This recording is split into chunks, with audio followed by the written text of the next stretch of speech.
Assalamualaikum warahmatullahi wabarakatuh. Waalaikumsalam warahmatullahi wabarakatuh. Terima kasih atas kesempatan yang telah diberikan kepada kelompok kami untuk mempresentasikan materi tentang hukum adat dan tata hukum nasional. Tak lupa pula kami mengucapkan banyak terima kasih kepada dosen pengampu hukum adat di kelas kami, yaitu Muhammad Zulkifli Muhdar SH MH. Sebelum para pemateri untuk memaparkan materinya, ada baiknya saya memperkenalkan diri saya terlebih dahulu. Perkenalkan, nama saya Haifa Hamsal dengan NIM 040202003444. Di sini saya selaku moderator. Dan saya mempersilakan kepada anggota kelompok saya untuk memperkenalkan dirinya masing-masing. Kepada anggota kelompok dipersilahkan. Assalamualaikum warahmatullahi wabarakatuh. Perkenalkan, nama saya Andi Anissa Rizkia Salsabila, stambuk 040202000346. Di sini saya selaku pemateri pertama. Assalamualaikum warahmatullahi wabarakatuh. Perkenalkan, nama saya Nur Fijri, stambuk 040-2020-0347. Saya selaku pemateri ke-6. Assalamualaikum warahmatullahi wabarakatuh. Perkenalkan, saya Dian Permatasari, stambuk 040-2020-0623 selaku pemateri kedua. Assalamualaikum warahmatullahi wabarakatuh. Nama saya Azia Nur Adabi, NIM 040-2020-0627 selaku pemateri ketiga. Assalamualaikum warahmatullahi wabarakatuh. Perkenalkan, nama saya Hilda dengan standbook 040-2020-0634 selaku pemateri keempat. Assalamualaikum warahmatullahi wabarakatuh. Perkenalkan, nama saya Mustika Permatasari Mambrasar dengan nomor stambuk 040202000652 selaku pemateri kelima. Terima kasih, saya kembalikan ke moderator. Itulah perkenalan anggota kelompok saya tadi. Langsung saja kita memasuki pembahasan. Kepada para pemateri, dipersilakan untuk memaparkan materinya. Baiklah, saya akan menjelaskan pendahuluan.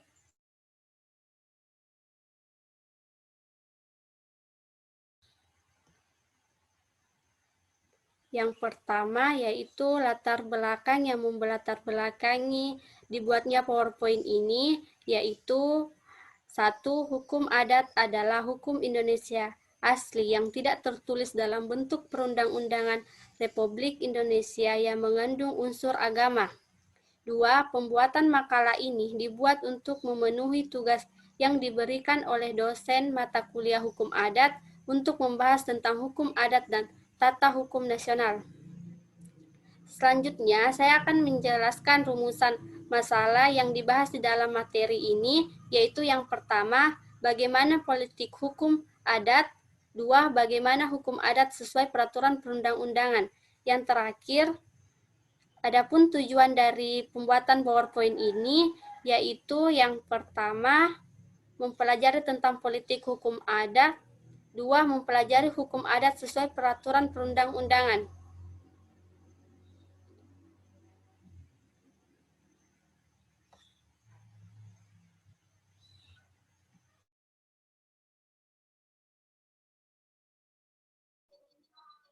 Bab 2, pembahasan.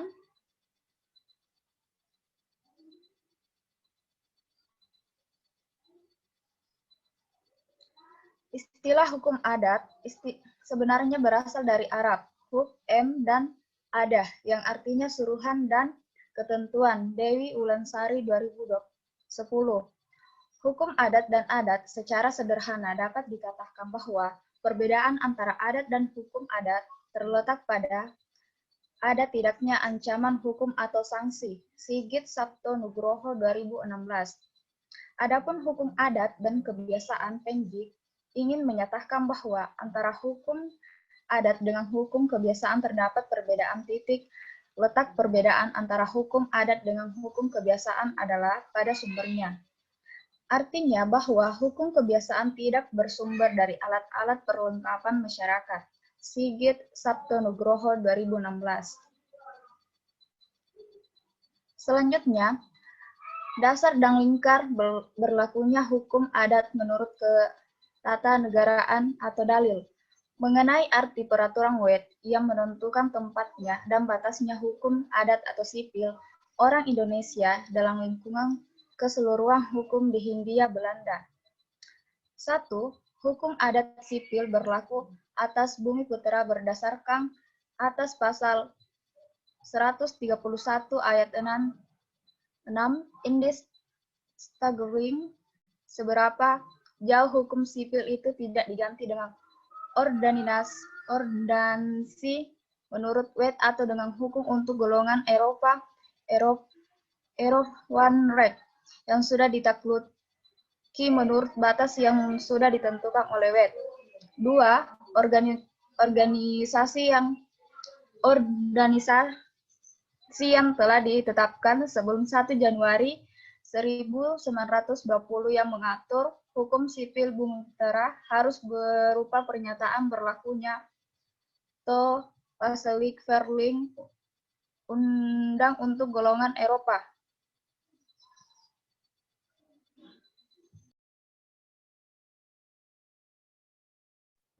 Assalamualaikum warahmatullahi wabarakatuh. Saya akan membahas politik hukum adat.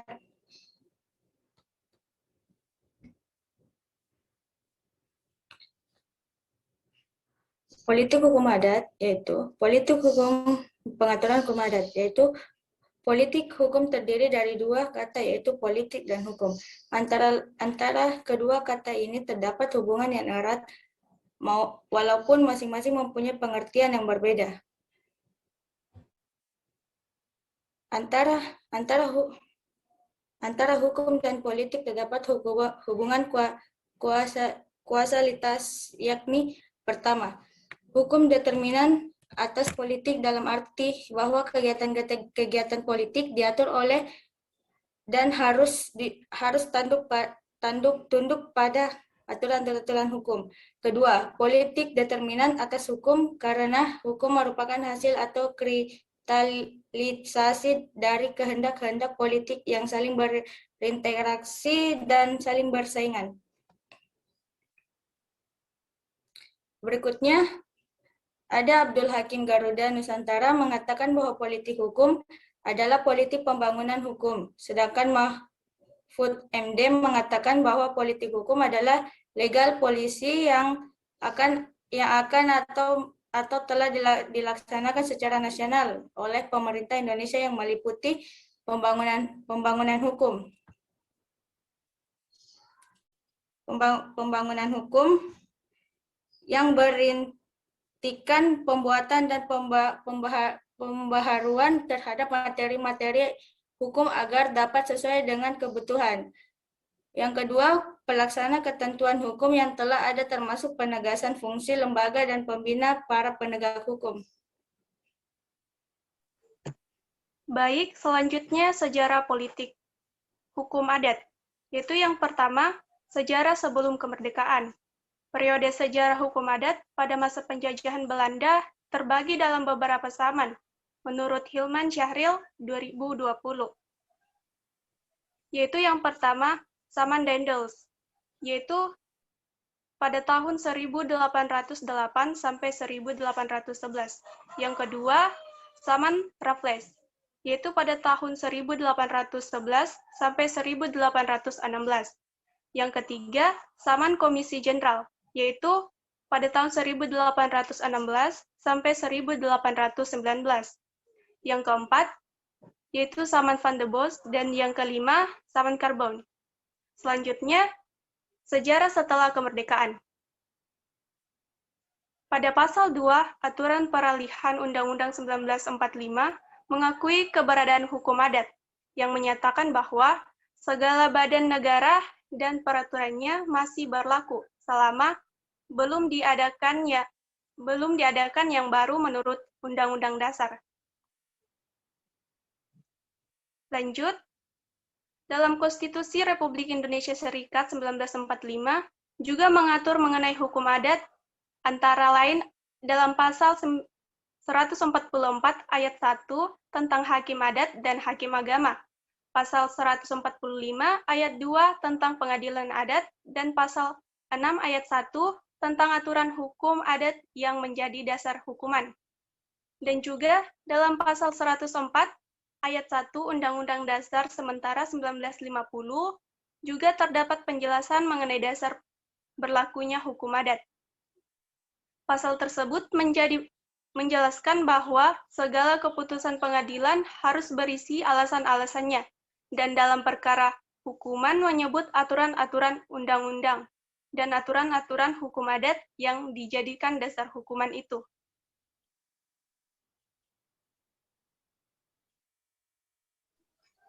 Baik, di sini saya akan memaparkan tentang hukum adat sesuai peraturan perundang-undangan. Undang-Undang Dasar 1945 berdasarkan konstitusi atau hukum dasar, yaitu Undang-Undang 1945, yang ada dapat dijadikan landasan atau dasar hukum berlakunya hukum adat adalah pasal 1 aturan peralihan Undang-Undang 1945. Amandemen keempat, yaitu segala peraturan perundang-undangan yang ada masih tetap berlaku selama belum diadakan yang baru menurut Undang-Undang Dasar ini. Undang-Undang Dasar Sementara 1950 sebelum Dekret Presiden 1959. Hukum dasar atau konstitusi yang berlaku adalah Undang-Undang Dasar Sementara 1950. Dalam salah satu pasalnya, yaitu pasal 104 ayat 1, disebutkan segala keputusan pengadilan harus berisi alasan-alasan dan dalam aturan-aturan undang-undang dan aturan-aturan hukum adat yang dijadikan dasar hukuman itu.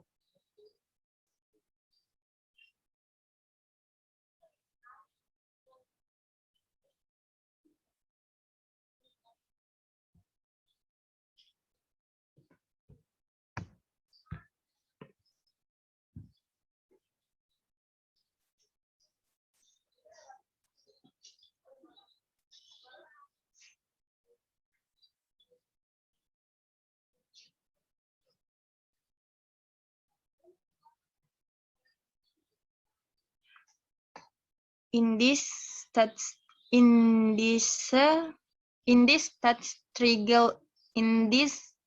struggling dasar perundang-undangan berlakunya hukum adat yang berasal dari zaman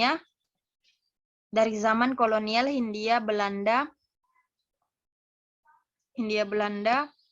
dan yang pada masa sekarang sampai berlakunya Undang-Undang Nomor 19 Tahun 1964. Masih berlaku adalah pasal 131 ayat 2. UB-BIS in this the struggling sebagai peraturan perundangan yang berlaku sebagai pelaksanaan pasal 2 aturan peralihan Undang-Undang 1945. Undang-Undang Darurat Nomor 1 Tahun 1951 yang isinya adalah tindakan-tindakan sementara untuk menyelenggarakan kesatuan susunan, kekuasaan, dan pengadilan sipil. Dalam pasal 1 ayat 2 Undang-Undang Darurat Nomor 1 Tahun 1951, Lembaga Negara Nomor 9 Tahun 1951.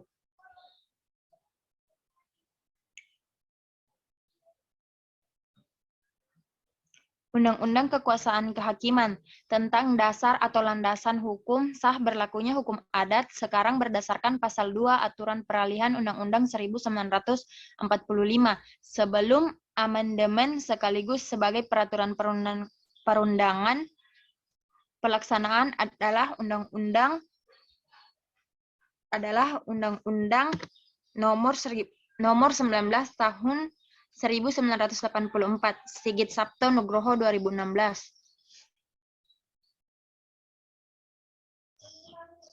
Baiklah, selanjutnya kita akan membahas tentang tata hukum nasional. Yang dimana tata hukum nasional sama dengan tata hukum kita, yaitu tata hukum Indonesia. Yang dimana pengertian dari tata hukum itu sendiri bahwasanya semua peraturan-peraturan hukum yang diadakan atau diatur oleh negara atau bagian-bagiannya dan berlaku pada waktu itu di seluruh masyarakat dalam negara, atau biasa kita sebut juga dengan ius constitutum menurut Irfandi Arisandi 2019. Selanjutnya yaitu adapun pengertian dari tata hukum Indonesia yang pada dasarnya tata hukum sama dengan sistem hukum, yaitu suatu cara atau sistem dan susunan yang membentuk keberlakuan suatu hukum di suatu wilayah tertentu dan pada waktu tertentu. Berarti pada sistem hukum di Indonesia itu kita membahas tentang bagaimana susunan hukum yang ada di Indonesia itu sendiri. Selanjutnya, adapun tujuan tata hukum Indonesia, yang dimana tujuan tersebut untuk mengetahui tata hukum Indonesia, yaitu mengetahui seluruh peraturan yang mengatur tata kehidupan negara dan masyarakat Indonesia, menurut Jurnal Syariah Hukum Islam 2019. Selanjutnya yaitu tata susunan peraturan perundang-undangan di Indonesia, yang sebagaimana di dalam Undang-Undang Nomor 12 Tahun 2011 tentang pembentukan peraturan perundang-undangan. Dalam pasal 7 diatur tentang jenis, hierarki, dan materi muatan perundang-undangan sebagai berikut. Adapun jenis dan hierarki peraturan perundang-undangan terdiri atas yang pertama ada Undang-Undang Dasar Negara Republik Indonesia tahun 1945 yang menjadi jenis dan hierarki yang pertama. Yang kedua yaitu Ketetapan Majelis Permusyawaratan Rakyat atau biasa kita sebut dengan TAP MPR. Yang ketiga yaitu undang-undang atau peraturan pemerintah pengganti undang-undang. Yang selanjutnya yaitu ada peraturan pemerintah, peraturan presiden, serta peraturan daerah provinsi dan peraturan daerah kabupaten atau kota. Selanjutnya yaitu adapun perkembangan sistem hukum nasional, di mana pada materi ini kita akan menjelaskan bagaimana tentang perkembangan sistem hukum nasional, yang semestinya perkembangan sistem hukum nasional ini tidak meninggalkan sumber hukum material sebagai dasar pembentuk sistem hukum yang mencerminkan semangat keindonesiaan. Yang sumber hukum materi ini yang dicerminkan dengan Pancasila, cita masyarakat Indonesia, nilai-nilai, norma-norma, kekeluargaan, musyawarah, gotong royong, toleransi, dan sebagainya yang menjadi ciri dari masyarakat Indonesia. Harus menjadi skala prioritas, yang mana skala prioritas ini adalah skala utama dalam melakukan penetapan terhadap sistem hukum Indonesia ke depannya, menurut Oksep Adayanto 2014. Selanjutnya saya kembalikan kepada moderator.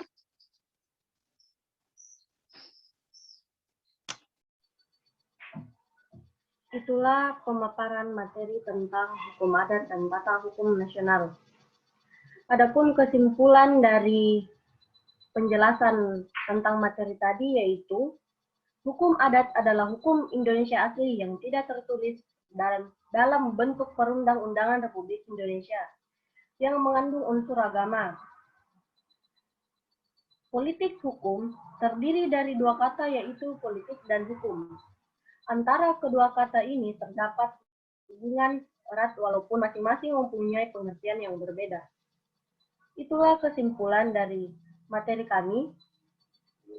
Dan di sini saya akan menyebutkan referensi tentang makalah kami, yaitu berasal dari 3 jurnal dan 4 buku. Jurnal yang pertama yaitu Jurnal Ilmu Hukum yang berjudul Perkembangan Sistem Hukum Nasional. Yang kedua, Jurnal Syariah Hukum Islam yang berjudul Tata Hukum di Indonesia. Yang ketiga, Jurnal Hukum Iustum yang berjudul Politik Hukum Pengaturan Masyarakat Adat. Adapun referensi sumber buku yaitu Asas-asas dan susunan hukum adat. Pengantar hukum adat Indonesia. Pengantar hukum adat Indonesia, hukum adat Indonesia. Itulah referensi dari materi kami. Sekian dan terima kasih. Wassalamualaikum warahmatullahi wabarakatuh. Waalaikumsalam warahmatullahi wabarakatuh. Waalaikumsalam warahmatullahi wabarakatuh.